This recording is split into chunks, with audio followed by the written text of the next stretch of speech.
The storm desk. Read the storm, book the roofs, it's 9 at night and you're still quoting because nobody else hits margin. You run 3 crews now, and the company feels worse than it did with 1 truck. Closeouts pile up. A leak nobody logged, just called. By the end of this, you'll know how to add crews without multiplying your worst habit 5 times over. Scaling a roofing company is not a hiring problem. It is a control problem. The day you can't see every roof in your head, it grows up, or quietly leaks money. Start with why roofers stall at 2 or 3 crews. They didn't run out of work, they ran out of management capacity. The owner becomes the bottleneck, the narrow point everything jams behind. The only one who quotes right, the only one a customer trusts, the only one who can fix a botched flashing, the metal seal where the roof meets a wall or pipe. More volume just stretches that one person until quality cracks and callbacks climb. The things that made you good with 1 crew don't scale. Here's the math that makes growth dangerous. Roofing is a thin trade. Industry sources put a healthy residential gross margin, revenue minus the cost of the job, in the range of 30 to 40%. But net margin, what's left after overhead and rework and slow collections, is far thinner. Many shops land in the single digits. When you add a crew, you add fixed costs first. A truck, insurance, a coordinator's pay, before that crew is productive. If callbacks rise even slightly, you grow revenue and shrink profit at once. Step 1. Turn your best crew into a written standard. You cannot duplicate what you have not defined. Before you hire a single installer, write down how your best crew runs a job. Truck leaving the yard to file closing. The Small Business Administration frames expansion as a readiness question. Operations, resources, financing, capacity. For a roofer, that starts on the roof. Walk the whole job and give every step a clear pass or fail, not a vibe. If your best crew can't follow it, you just found the gap to close first. The most leveraged page in the plan is the crew standard sheet. The minimum every team follows on every roof, short enough to use on a phone. Start of day rule. Safety check. Property protection. The required photo list. The change order trigger. The line that says stop and call before you do extra work. Cleanup. Customer updates. Closeout status. Here's the retail card for your leads. The required photo set protects you legally, supports a homeowner's claim honestly, and lets you audit a crew you never watched. Step 2. Hire defined roles before you hire hands. The most expensive scaling mistake in roofing is adding bodies before adding roles. You feel busy, you hire an installer, you feel busy again, you hire another. One day you have 14 people, and no one whose job is to make sure jobs close and margins hold.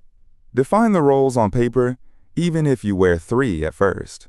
Crew lead, project manager, estimator, coordinator, the finance reviewer who chases the money. Writing them out shows which jobs you're secretly still doing. 2 traps inside step 2. First, a crew lead is a different job than fast installer. Speed is an installer skill. A lead plans the day, runs the safety check, documents the work, and closes the file. Promote your fastest nailer, and you get more callbacks, not fewer, because their gaps now run across 3 other people. Pick for judgment first. Second trap, worker classification. Many shops scale on subcrews, paid as contractors, not employees. The Department of Labor put out a 2024 economic reality test. Then, in 2025, step back from enforcing it. Get the agreements reviewed by an attorney. Step 3. Lock in safety so each team doesn't invent its own culture. With 1 crew, safety is whatever you enforce by being there. With 5 teams, you're not there.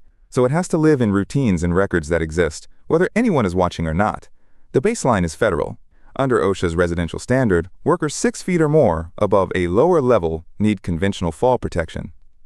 Know your state too. California lowered its residential trigger to 6 feet, effective July 1, 2025. Falls are a leading cause of construction deaths. Make safety a recorded routine, not a speech. The crew lead logs each item. Pre-job hazard review for slope, power lines, access, and weather. Ladder tied off. Fall protection where required. A weather stop rule.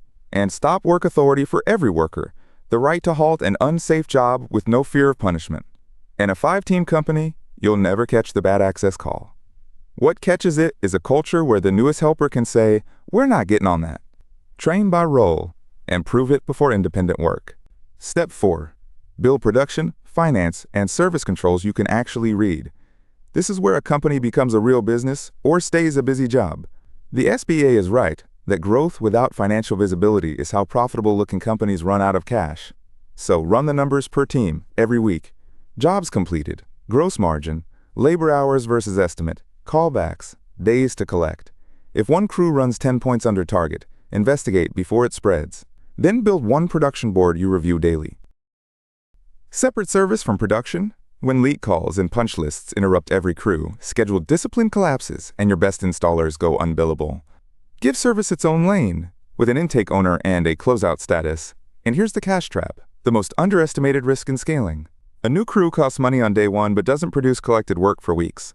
Payroll is certain. Collections are slow, especially on insurance work.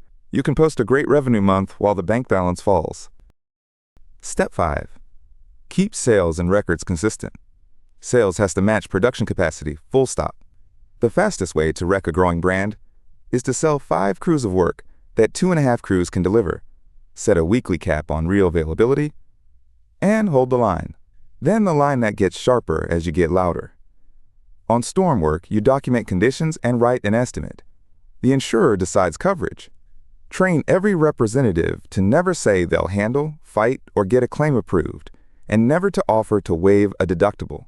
Those phrases cross into unlicensed public adjusting. Say this instead: coverage is your insurer's call. 2 controls hold the 5 together. First, the manager cadence. A daily 10-minute huddle for starts, blockers, safety, and weather. A weekly scorecard for per-team margin and callbacks. A monthly review where you decide whether the next crew is justified. Every meeting ends with a name and a date, or it's just noise. Second, the capacity trigger.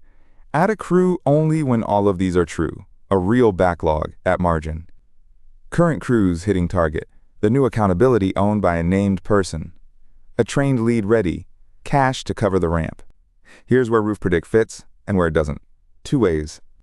On operations, it keeps one clean version of every job file. The photos, the estimate, the closeout notes.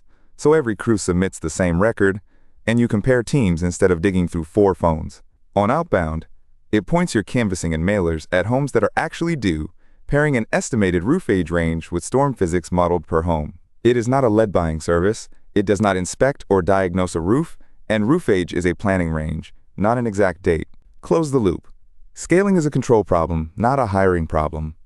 Write your best crew into a standard. Hire roles beforehand. Make safety a logged routine. Run the numbers per team and watch the cash trap. Hold sales to real capacity on the right side of the insurance line. Add a crew only when the backlog, the margin, the manager, the lead, and the cash all say yes. Get those right and the 5th crew is calmer than the first. Get them wrong and you have your worst habit running 5 times.